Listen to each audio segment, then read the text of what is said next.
The Michelangelo is a Tier 8 premium Italian cruiser, and it's the reward for the ongoing September 2024 campaign in World of Warships Legends. We're going to take a look at it today. I've got a pretty good game to show you. The result, as far as who wins, might not be so great, but I think this match shows off the capabilities of the ship pretty well. And I would say this is both a pretty capable ship and a pretty fun one. I'll just tell you right off the bat, I would absolutely recommend getting the Admiralty backing and picking this thing up. The only problem I have with it is I can't decide if it's a good ship because it's just fun to play, or if it's a good ship because it's just strong. I think both might actually be true. We'll, of course, run down the stats, talk about the playstyle, and, well, you already know that I recommend it. To begin with, though, we should probably talk about the commander system, or the commander situation, rather, because I've got Paolo di Revel at the helm in this match. I've been using him off and on as I've tested out this ship, but this is a secondary-focused cruiser. Paolo di Revel, of course, is a battleship commander, and the reason to use him is because of the porcupine skill, which increases the secondary range. You cannot find that skill on literally any cruiser commander in this game, and that's perhaps a little bit of a problem. It would have been nice to see a new cruiser-focused commander with secondary skills added to the game along with Michelangelo. But since we don't have one, Revel will certainly work, and if you wanted to take a regular Italian cruiser commander like Mimbelli or Sansonetti, or any of the paid ones like Zara or the Transformers guy, you could put a full secondary build on them with Hipper and Haruna as inspirations, and of course the secondary module, and you could achieve a secondary range of about 9.2 or 9.3 kilometers. With Revel, using Hipper and Haruna as inspirations, and of course the Porcupine skill, we have a range of 10.2 kilometers. I'll show you the build here on the screen. None of Revel's other skills are really that beneficial to the ship, but they're also not detrimental, so I'd say it's all right to use him. The biggest problem is that he does not have the fully packed skill, so you can't get more than the 2 base smoke screens if you go with Revel.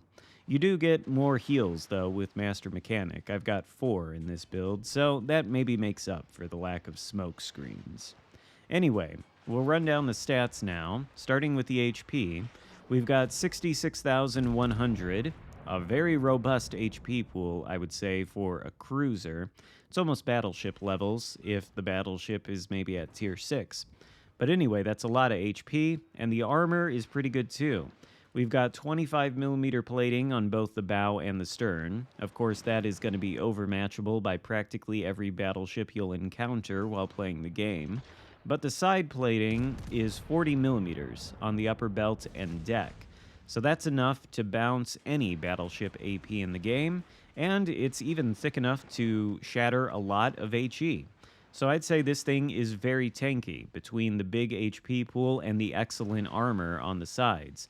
I think that Ruprecht has already shot at us and bounced a lot of his shells.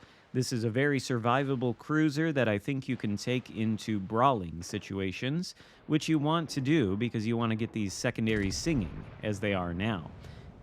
Speaking of the secondaries, we've got 20 90mm secondaries whose sap shells do a maximum of 1900 damage. They reload in 3.4 seconds, and of course they have a range of 10.2 with this Revel build. There's also 12 152mm secondaries. They have a longer reload time at 7.7 seconds, which may be one of the longest secondary reload times in the game.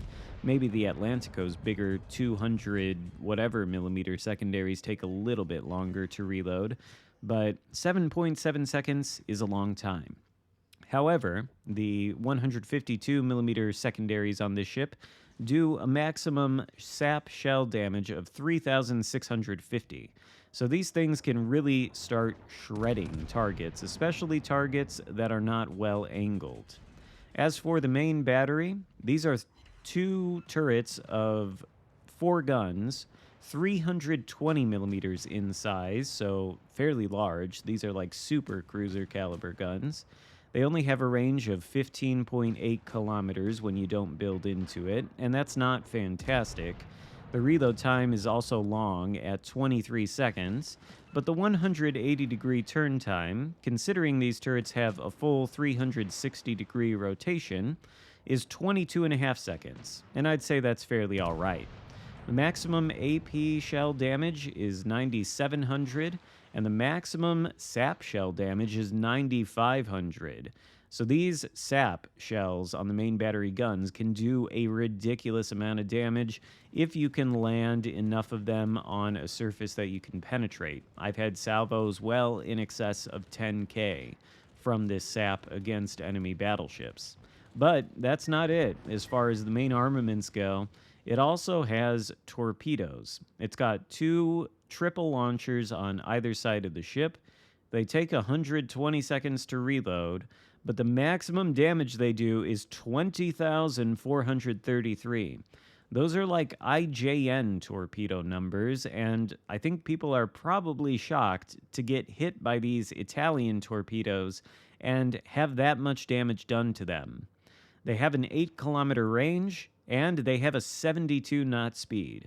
So they basically are not Italian torpedoes. They're much better, and they hit really, really hard. I don't know if I have any examples in this match. I might. But I think the idea is you can push in close, use these torpedoes, and use the main battery and secondaries, and deal a ton of damage. We are going to rack up a lot of damage in this game as it continues. As for the AA, I haven't really had that much of an opportunity to test it. There's a CV in this match, but I don't think he's going to be bothering us too much. The aggregate AA rating is 72 for whatever that's worth. The numbers don't look especially spectacular. As for the maneuverability, we've got 34.5 knots of speed, an 830-meter turning circle, and a 10.8-second rudder shift time. Nothing too bad there. And then the concealment, with just the concealment module and nothing else, by the way, because I've got a full secondary build, is 10.6 kilometers. Of course, our secondary range is 10.2 kilometers. So we've got, what, less than a half-kilometer distance between the maximum range of the secondaries and the concealment with this Paolo di Revel build. I'd say that's pretty good. But of course, if you wanted to build into concealment by using Mikawa as an inspiration, you could probably get the detectability down below 10 kilometers. I haven't actually tried that, though. I just don't think it's necessary. 10.6 is good enough when you've got this much HP and this much armor. And, well, you're going to be wanting to push in close and use these secondaries anyway. So that leads me into how this ship plays. This is definitely a brawling cruiser. You've got all the tools to do it. You've got large guns with powerful sap and powerful AP that can citadel cruisers and potentially even battleships at close ranges. Then you've got all of these sap secondaries, these 20 sap secondaries plus the 12 152s. That's like, what, 32 secondary guns? And they fire sap. So the idea is to get in close, let these secondaries do a lot of talking, use the main battery guns, and utilize the torpedoes. Of course, you've also got the smoke screens, too. So if you find yourself in close quarters and you're getting focused and then you want to relieve a little bit of pressure, you just deploy one of these smoke screens, and your secondaries will continue to fire while you're concealed and do a good bit of damage. Of course, you can't always be pushing in right at the start of the game. You do have to be smart about it. You want to push in when you know you're not going to be focused and eliminated quickly. Because as tanky and well-armored as this cruiser is, it's still a cruiser. And if you're trying to go 2v1 against 2 enemy battleships or something like that, and you've also got a cruiser and a destroyer to worry about, you're going to go back to port really quickly. However, if it's just a 1v1 scenario like it is against this Iowa here, well, the Iowa's in trouble. You saw his initial salvo hit our side armor and did literally no damage.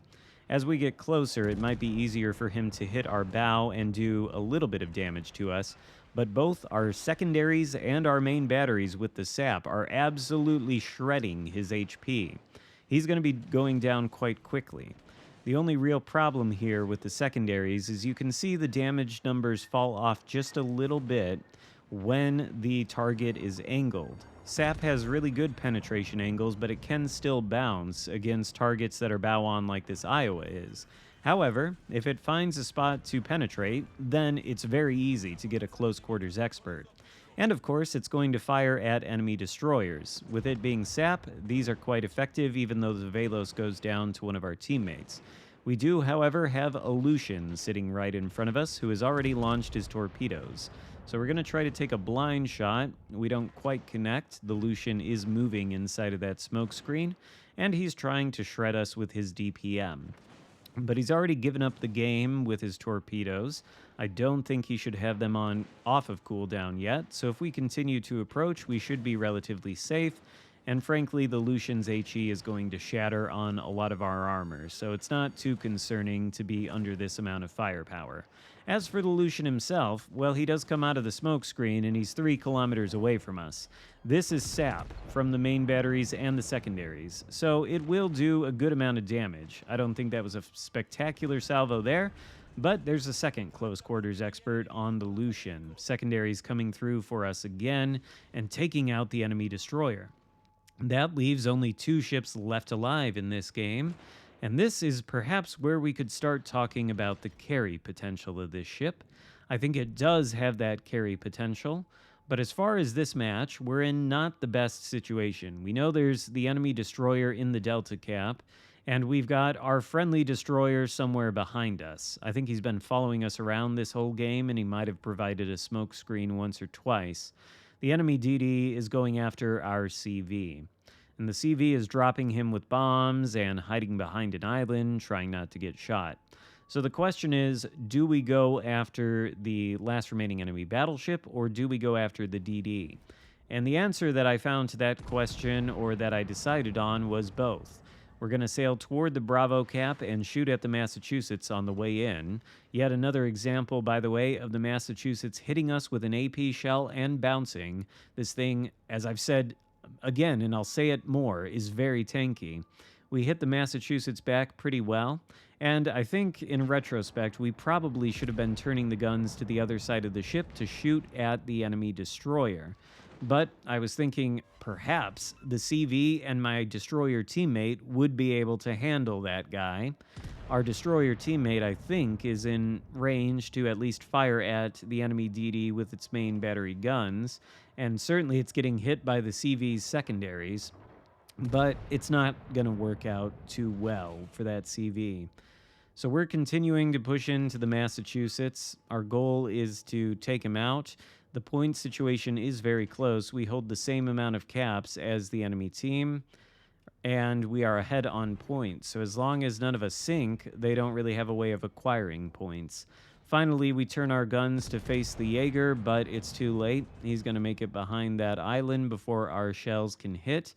Our destroyer teammate, though, is in hot pursuit, which gave me perhaps a false sense of confidence, and we're going to continue pushing into the Massachusetts. We've got him inside secondary range now, so the damage from these things is going to be ticking. You can see that some of those hits individually are really, really good. I think one of them did about 3K, another did 2. That one might have even done 5K from the secondaries. You don't want to be caught by these things, especially if you're playing an American, British, or French battleship. Their armor is thin enough that these secondaries can probably penetrate them pretty much everywhere, and that is definitely true of the Massachusetts. In any case, Massachusetts continues to kite away. He does not want to be sunk, and the Jaeger is still pursuing our CV. He's about to enter the Delta Cap, and it looks like he's squaring off against our friendly destroyer. He's also got almost no HP left, and I think we're going to take this opportunity now to finally shoot at him. I wonder if maybe we should have done it earlier, though, because he does end up taking out the enemy CV. I think we're going to end up taking him out in return, or yes, we take him out in return. There's our 3rd kill of the game. However, because he took out the enemy CV, the enemy team is ahead of us on points. The Massachusetts still has about 10,000 HP left, and we would have absolutely no problem removing that HP from him if we had more time, and perhaps if he didn't permanently disable the front main battery gun as he did there.